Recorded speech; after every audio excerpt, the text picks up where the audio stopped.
sable mouvant. C'est vrai.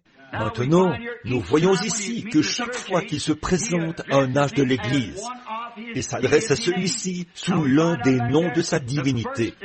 Bon, nous avons vu à ce moment-là que la première de toutes les révélations, c'est la divinité suprême de Jésus-Christ.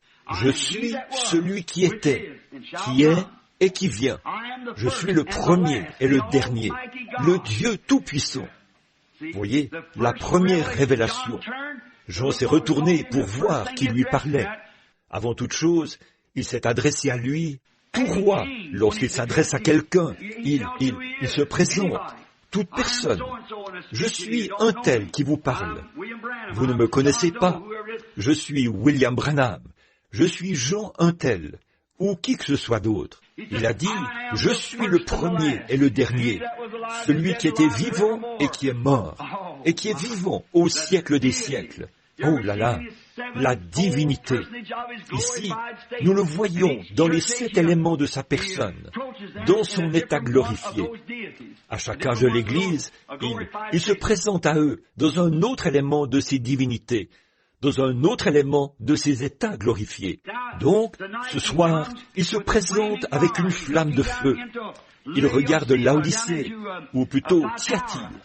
Cet âge, c'est celui où l'Église est mariée au catholicisme et au paganisme, où le nicolaïsme et le paganisme se sont unis pour former et donner naissance à la première Église, l'Église organisée.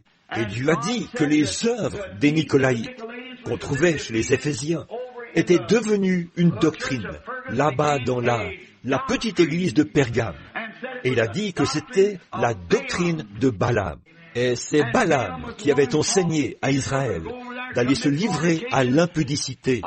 Et ils se sont livrés à l'impudicité avec Moab, qui était un membre d'église tiède, ou l'église ordinaire, la grande organisation.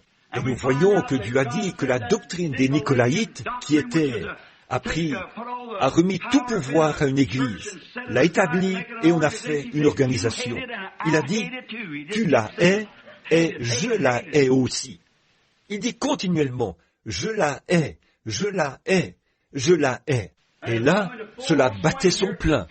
Vous voyez que l'Église a été étouffée ici, jusqu'à ce qu'il n'en reste que très peu de choses.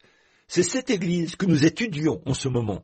Eh bien, quand cette révélation était donnée, ou adressée à cette Église, c'était dans un jour où Rome avait bâti sa fondation à partir des grandes pierres qui s'y trouvaient, du foin et de la paille.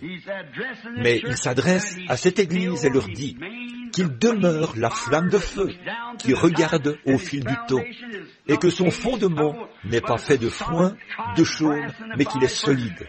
C'est de l'airain éprouvé par la fournaise ardente. Le fondement est solide. J'aime ça. Nous savons où nous nous tenons. Très bien, je connais tes œuvres, ton amour, ta foi, ton fidèle service, ta